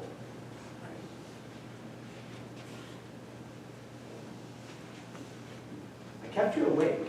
You have to give me that. Barely, maybe, but any other thoughts? It's exciting. It is exciting. It's also something that I think, you know, you always want to do things with friends. We have some friends that are doing the same work. Ryan met with Canal Winchester and Coshocton that are going through a similar process right now. You know, our participation in Ed Leader 21, in February, I'm on the advisory committee for that national network that has 200 school districts that have similar portraits identified. And all we're doing is learning from one another how to create the best educational system for students moving forward. So we want to keep that orientation of connecting with people that want to do similar work and provide similar opportunities for our students. And so from a timing process, these are kind of defined within this school year, and then 1920, they're unpacked, and Yep. they're kind of crafted into curriculum options and so forth. That's kind of the process. Yep, you got it. And I know what you're thinking right now is too slow. No, I think this is a big one, right? Like, and I'm sad that we haven't done this a long time ago, of course, right? I didn't want to make it happen quickly, but I think there's such an opportunity to like redefine a little bit what the experience is like and think about those outcomes. That it's very good. This is a very good one. Like project-based learning, to make sure that you develop the right methodology and you have the right training, you have goals aligned and everybody understands it and so forth before you jump in. It's a big investment in the future of our kids. And the great part is we have a staff that resonates with these concepts and is fantastic at adjusting to meet the needs of our kids. So I'm more than confident that we are going to be very successful through our journey. And are there a couple of districts that are 2 or 3 years ahead of us, or is this? There are districts that are 10 What does years that ahead look of like? us. What is that, how does their educational classroom setting kind of thing, are there cases we can point to Yep. to understand what that Yeah. feels like? Yeah, so there are a lot of, at some point I might bring a couple of people from the network to our community. Minnetonka Public Schools, I hate to talk about the Gopher State, but Bring 'em in. Eric Schneider up there has done a phenomenal amount of work in this area. They're the ones that kind of took the portrait of a graduate and created the instructional frames. Pike County, Georgia, Mike Duncan, another pioneer in doing some of this work, has been doing this work for 7 years now. And yeah, their educational system looks a little different, but that's part of my opportunity to go out and look at what is happening in those communities and their educational systems to see how classroom practice has changed and evolved. And we have a pretty clear understanding of what we want to see related to public or project-based learning through the gold standard, through the Buck Institute, but you know, we want to see how that expands to fit our current environment. Anything else? So you have homework. As Ryan identified, you have to go into the portal and identify your 5 or 6, and we'll know if you hit 8. If you have 8. So, but thank you for engaging in this work with us. We're very excited about the future that it will create for our students. Thank you. Now back to the real work. We're now at the point on the agenda where we open the floor for public comment. If there's anyone who would think we've probably exhausted anybody who might have. 45 slides, I did pretty. You did fine. And Fred's still on his first coffee. That's right. We're almost done.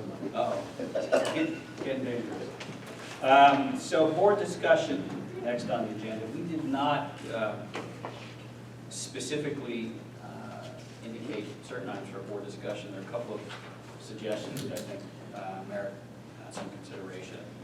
You want to speak to them? Yeah, I'll tee up a few, both of them. The first one being that the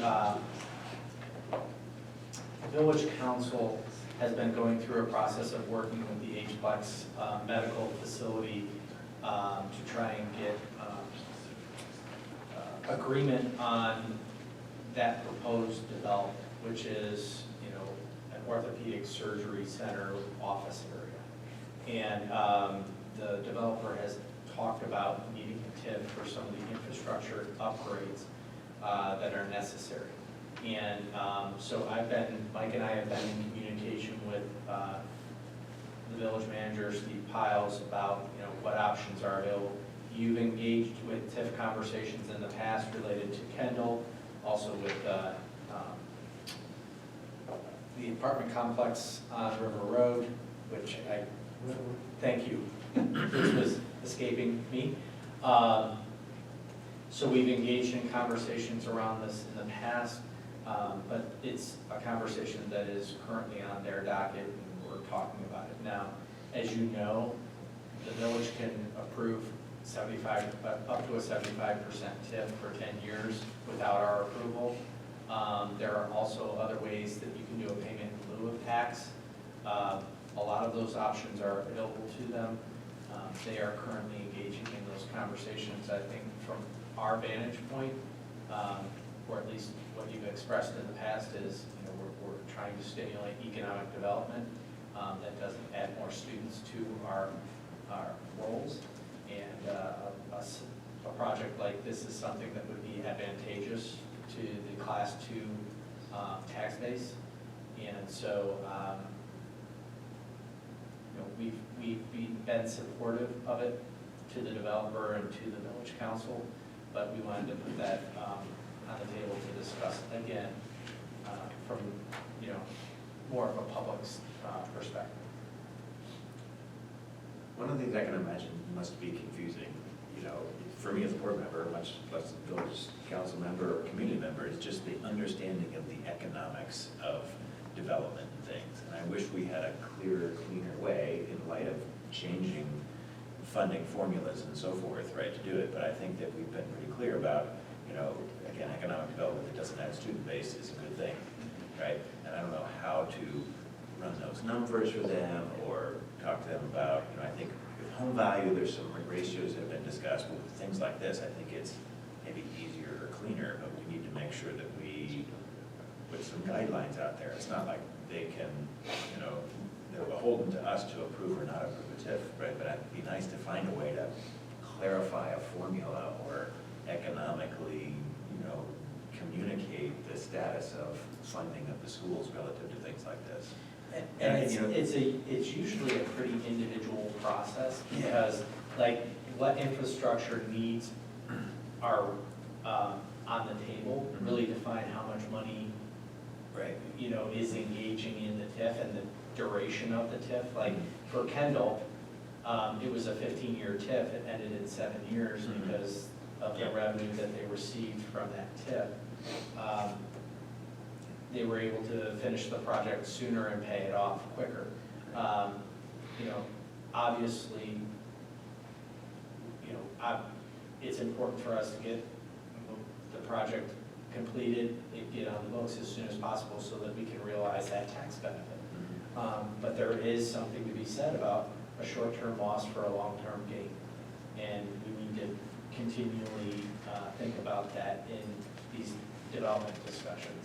Yeah, a number that sort of like resonated, I think, is more known in the community, it's like this, commercial versus residential tax base. We say we're 90-10, where the rest of the state is, 75-25, right? That's about the most complicated statistic I think people can get their mind around. I can't even, that's the one I remember, right? And I think things like that, going back to that, like, hey, we have a residential versus business tax base issue here, what are we gonna do to fix that, right? And I think the concept of development that ultimately builds up our tax base without adding student cost is another great one. And I'm not sure what other ways we can help clarify or communicate to the village council and the rest of our community about kind of what the school's needs are from a development perspective, so they understand where we're coming from when we push this economic development thing, that we're not looking for just growing the community in some way that's not sustainable, but it's balancing it or something like that. I wish there were better, financial measures we could put behind it, because I think we've had many times we're supportive, but I'm not sure how to clarify that in an easy way. Sure. No, I think you raised a great question. I mean, it seems to me that there are, from a school's perspective, certain touch points, I guess, that would be relevant. Obviously, revenue, long-term, short-term loss of revenue versus long-term revenue, if it's a sustainable business development, which this appears to be, is medical services are not one of the things that are going to be going out of style, right? From the perspective of producing graduates, it would seem to be one of the things that would be interesting to me, at least, is what are we doing to create jobs in this community for graduates who want to stay here or want to go get an educated secondary, post-secondary education and come back here? What sort of opportunities are being created here as opposed to elsewhere? So that would be something I've always been curious about. It's to others, the village council, I suppose, and the township trustees, depending on where the property is located, to determine whether it suits their purposes. But you're right. We've said consistently for 5 years now that it's going to take an intentional effort on the part of the community and the leadership of the community in order to develop the kind of sustainable economic growth that the community would welcome and that would provide diversification of revenue, tax revenue, and jobs that would be desirable. So I think we should always be asking those questions. In this particular case, as you pointed out, our consent isn't required. I think, as you've explained in the past, that the costs that the developers looking to offset here are costs imposed primarily by the village in terms of pathway, some services, and a left turn lane. It's this, the main is the sewer infrastructure. There's a small pathway that the village believes that they could potentially include in their pathway fund. And then the second phase would potentially require a turn lane. And so really the first and third are the main issues, but the sewer is absolutely critical to the project. So in terms of revenue that we would have to forego for if they did a three-year TIF, Mike, I think your numbers were something along Probably those. around $100,000 a year. Yeah. And enough to pay off those improvements within 3 years. And again, it's not something that requires our approval for the village to do it. But I think they've asked us if we have input, right? Because there are different ways they could go about it, different percentage of a TIF, and it will, and then alternatively a TIF plus a payment of the taxes. Correct. One of the things, Thomas, that going forward we can always look at is with the income tax that we now now also have on the books is, you know, what might be gained there versus what's lost in temporary TIF payments over the long term. It's probably too soon to know here, and as we were discussing earlier, we don't know how many residents they'll actually have employed that will pay the income tax. That would be something that would be interesting going forward. I'm curious about perspectives from folks that we know.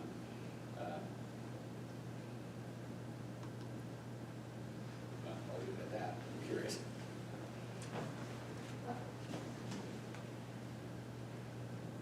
I'm confused because it sounded initially as though the project were considered viable from the point of view of the developers. What changed? I think as they got further down the planning road and looking at the actual site, what would need to be done from an infrastructure standpoint and from a village requirement, that's when the TIF conversations started to take place. Particular left turn lane. I think it was really the sewer, the lift station and sewer. Because the developer is taking on a lot of the cost on the lift station that will get the sewage up to the sewer system. But the actual sewer system needs to be in place over there so that they can connect.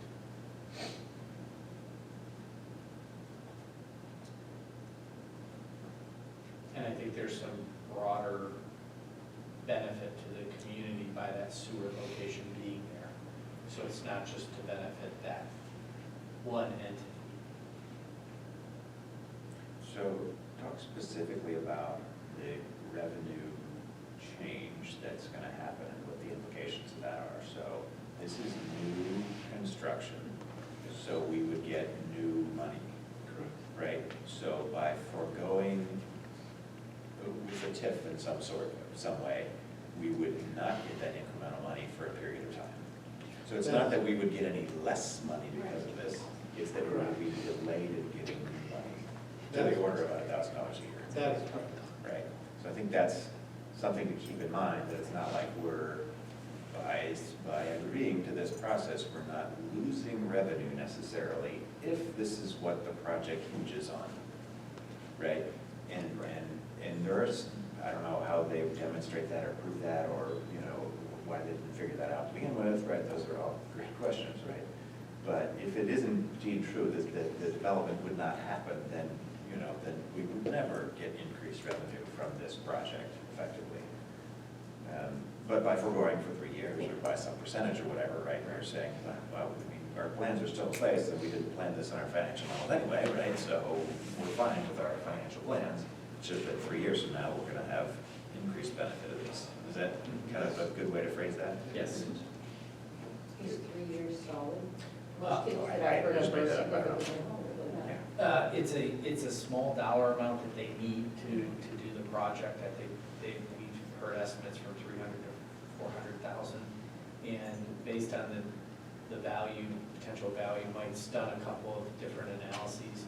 It all depends on how much value is, you know, the overall project will generate. And then from that, we can apply the millage rates and look at the payback time frame. But I would say that based on that 325, anywhere from 3 to 5 years is that window of payback. Which kind of says to me that it's like, again, $100,000 in increased revenue per year once it's built out. Correct. If it's built out, right? So we're looking at a potential increase of $100,000 a year, like whether it's 3 or 5 years or whatever, to put the sewer, pay back for the sewer and so forth. But that's the kind of magnitude, and that's the kind of tax relief effectively that the residential taxpayers will gain from, right? Is that $100,000, right, is going to be offsetting residential taxpayers or Well, it's the not schools in some way.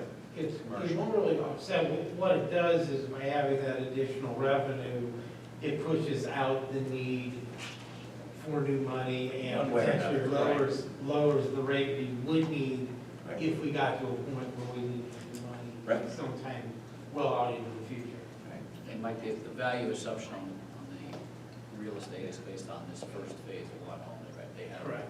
additional phases in mind, so. Yeah, what we're looking at is just the first phase of dealing with the sewer.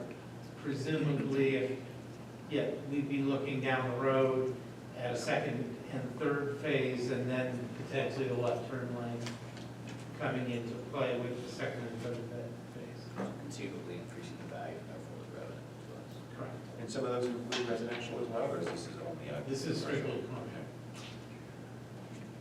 What other entities would be affected by the TIF? So it depends on what they TIF. If they do the 75%, but the county levies, the village, the township, the schools, The library, CTEC, GRD. library, GRD, all the taxing. Basically, it's anyone levying a property tax within that taxing district.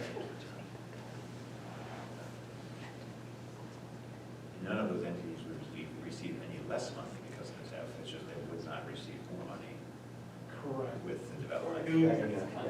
Right, it would be the same as us, is that they will be foregoing new money for a period of time until it's fully taxable. Any of those entities Yeah. chimed in? As the school district, we're usually 80% of the tax bill, so we are the largest entity. Most of them have either county funds or state or federal funds that are coming in as well. So it's not as big of a piece of a pie for them. And when you look at the second largest group involved is the county, which has a much bigger tax base than we do, so it's a much smaller impact in the scope of the whole budget than it would be for us, because, again, we're a smaller end with a larger share. Are there any preferences being pushed yet for what kind of? Yeah, I think they've talked about 3 different options. One of them being no tip at all. So, but 75%, they can, 75 in 10 years, they can do without our approval. But they're looking at potentially some other options that could potentially give us a little bit more of a payment in lieu. But really, I think the important aspect, at least in my eyes, is that the project gets done. And you know, to the extent that they do stuff to hold us less harmless, stretches out the terms of the project. Because if they're giving us the money, then the money's not going into the TIF to pay for the improvements. And so there's a direct trade-off there between the time, how much we get as an entity and how long the project will take to pay off the TIF. Would you rather see a shorter TIF? I think ideally, the shortest possible is the best. And I think, if you look at a 75% TIF, I ran 4 different scenarios that are 75% TIF. And it gets paid off anywhere from 3 to 3.5 years, depending on the ultimate value of the property, given a kind of a mid-range to a low range to a high range. But we can, I mean, is it fair to say that we can communicate to village leadership when asked that, the board's desire is for the project to move forward, and you're willing to engage in those conversations and/or terms when they're communicated? Okay. And I think there is a significant risk from what I've heard that without some form of say, that the project will not move forward. I think that would be a loss. It would. Historically, how often has the village offered a TIF? I believe they were a part of the TIF with Kendall. As a township. Was that, but they had to agree, didn't they have to agree to part of that because of the water? Okay. This is, In the school. those are the only 2 TIFs, since I've been here, the Kendall one was going on when I got here. There's this one, and the only other one is the Redwood, and that was the city of Newark, that was not the village or the township. Those are the only three that have there's been discussions, those are the only three that have actively gotten consideration in the 7+ years I've been here. There haven't been too many commercial projects either. And, you know, Mike made a statement earlier to me that he would, you know, never recommend a TIF for a residential project, because we shouldn't have to incentivize the area itself as the incentive, right? Right. Incentive, so commercial is different. My view is that, you know, it's consistent with what we've been saying for the last number of years, that we'd like to see some diversification in the tax base and some appropriate, responsible, intentional development in locations that the community considers appropriate. And I think, to me, this fits, and I'm in favor of seeing it happen. I don't speak for everybody else on the board. No, I would be too. That helps. The next item that I want to share and just make you aware of is during the last levy campaign, obviously there was a lot of discussion around the athletic complex and a lot of misinformation being communicated during the first campaign. And I think because of that information, several people have said over the past couple of months, you know, we're willing to privately fundraise for a turf field. And just recently, we've been approached again by a group that's organized saying, you know, we want to privately fundraise for the turf field. And so I wanted you to be aware of that.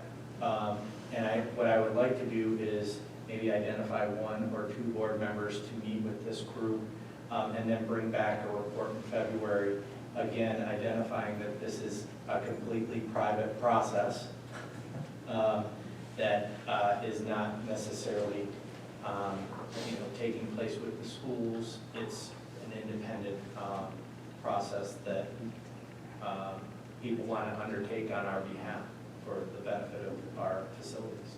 So they have been organizing independent of us, and I would like maybe a couple board members to meet with them, with me, with Mike, with Tanya, to kind of get an initial understanding of what their desire is.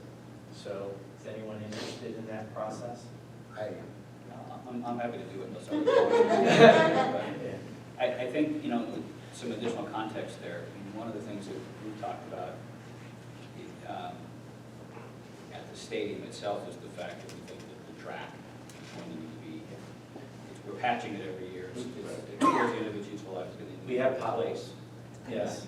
It'll need to be replaced at some point. It would not make sense for us to invest now in replacing the track if in fact there's going to be a successful private fundraising effort to put in a turf field, because that'll destroy the track, put it in a turf field. So in terms of timing, I think we would think about those things.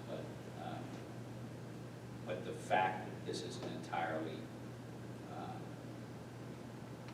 private initiative, which we've always said consistently when asked, the turf will be privately funded, if at all. If there's a group that is enthusiastic about that and wants to do that, I'd like to understand more about the plan, the makeup, the concept, and the timing, because it impacts our timing relative to other track and other things that we might need to do. But I wouldn't discourage anybody who wants to raise money to enhance anything that the schools want to do. And I assume that they are going to want some type of green light from you as well, so that we're all working collaboratively. You know, I think one of the selling points, if you will, of the levy was the ability to fund a capital plan. Yeah. Right, and so I think now it's time to go back and think about that capital plan, right, and see what kind of preventive maintenance things we need to do, and let's look at that and let's prioritize and let's be very public and clear about what kind of things could or couldn't be on that list with what kind of support we need. You know, we do have a responsibility to keep things safe. We do have a responsibility for some needs of our student athletes, right? And if the community is interested in supporting more than that, let's dovetail that in and make sure that's very clear up front. Because I fear like a creeping expectation of what, has to be done by the school district based on something else. If you have this, then you need that, and we gotta add this too, and what's our responsibility and what's not? What are the goals for if there's an organization that's willing to support this?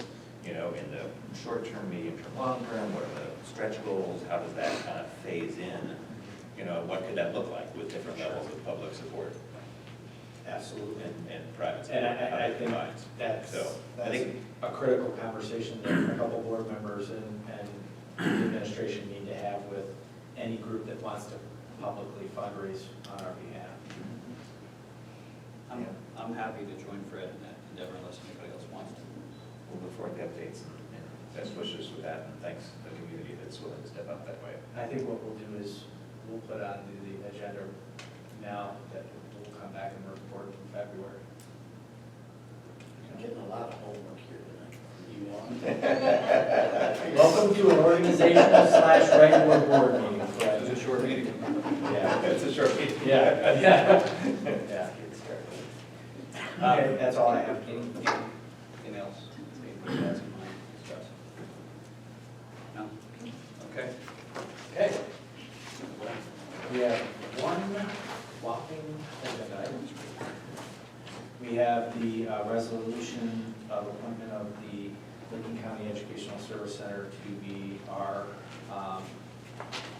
provider of the Business Advisory Council. Second. Okay, This is consistent with the governor's requirement that, yes. there be. And as a side note, if you did not pay attention, Governor Kasich did elect 4 CEOs to the State Board of Education. So there is definitely a workforce orientation to the state board's appointed committee members. Questions or comments? All right. I will also say CTEC does a great job Yeah. in their business advisories as well. So Yeah, each program has its Yes. own advisory group. sometimes But it's this good to isn't know. CTEC. No, this is. What's that? No, this is ours as an arm of the Educational Service Center. Yes. Dr. Corman? Aye. Mr. Wolf? Aye. Ms. Deeds? Aye. Mr. Miller? Aye. Mr. Janice? All right. Next is the consent agenda, 10.1A through D. So moved. Second. A couple of things to highlight. First is the donations. Obviously, we have a couple of really nice donations from the Malashenko family, the Works, Kendall Granville, the Zoo, and a couple of family members that are interested in archery at the intermediate school. So we appreciate those donations. We also have a field trip request from the baseball team to participate in a tournament down in Myrtle Beach over spring break, and that is paid for by the parents and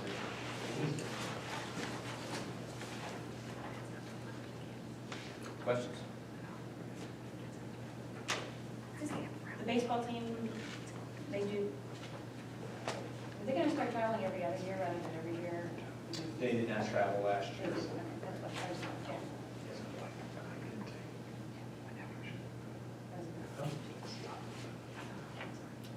Mr. Miller? Aye. Ms. Deeds? Aye. Dr. Corman? Aye. Mr. Wolf? Aye. Mr. Janice? Aye. Finances, first is the December financial report. So moved. Second.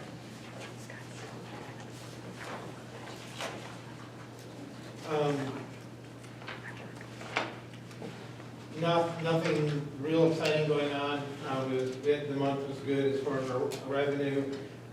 First page, again, our balances are improving because of the income tax. You'll notice the last sentence on page 3, or last 2 sentences, that the forecast as it sits right now does not anticipate any bringing back of any services that were eliminated after the failure of May, or any changes to the pay to participate. Those will be conversations we'll be having in the spring as we put together a budget for next year.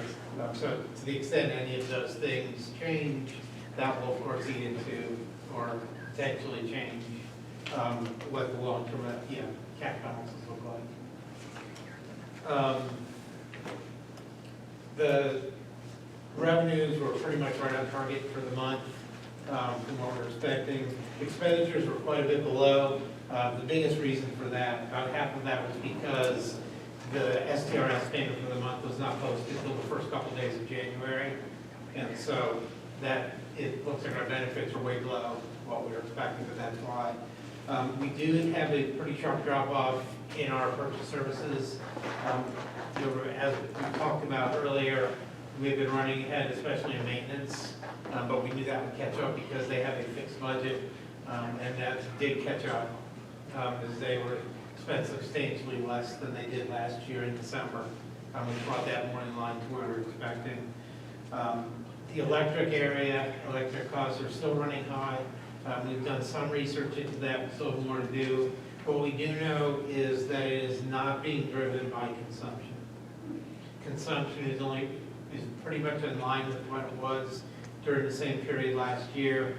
It's a combination of increased transmission and certain costs from AEP, which we know about, and provider costs that from our supplier that we are still trying to get a handle on why those have gone up by so much.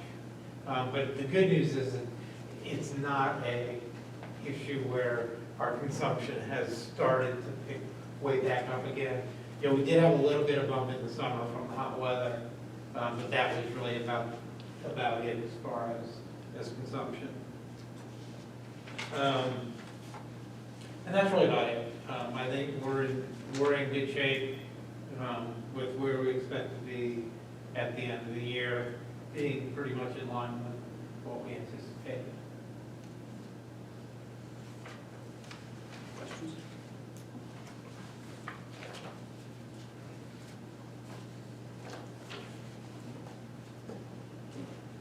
Ms. Davis. Aye. Mr. Miller. Aye. Dr. Cornwell. Aye. Mr. Wolf.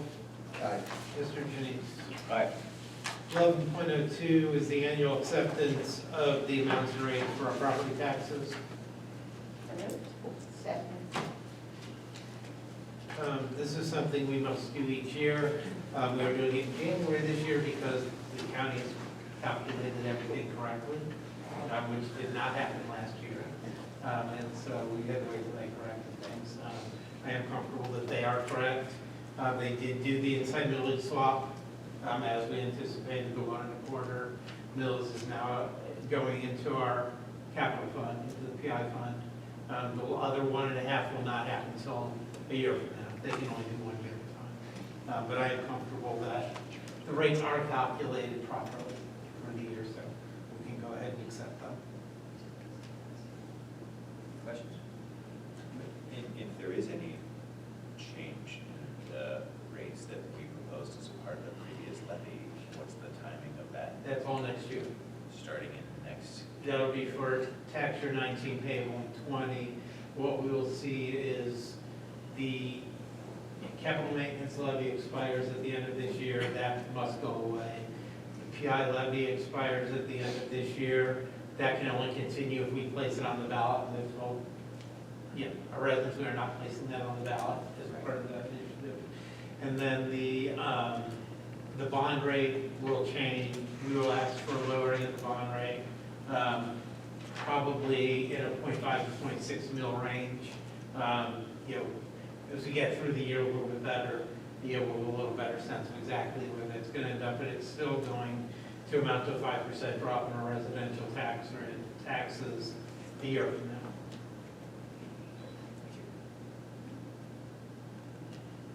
Any other questions? Dr. Corn? Aye. Ms. Deeds? Mr. Wolf? Aye. Mr. Miller? Aye. Mr. Janice? Aye. I guess I'm recommending that we go into move into executive session. He's calling it, so. Yeah. So Second. Mr. Miller? Aye. Dr. Corn? Aye. Mr. Wolf? Aye. Ms. Deeds? Mr. Janice? Aye. No further action.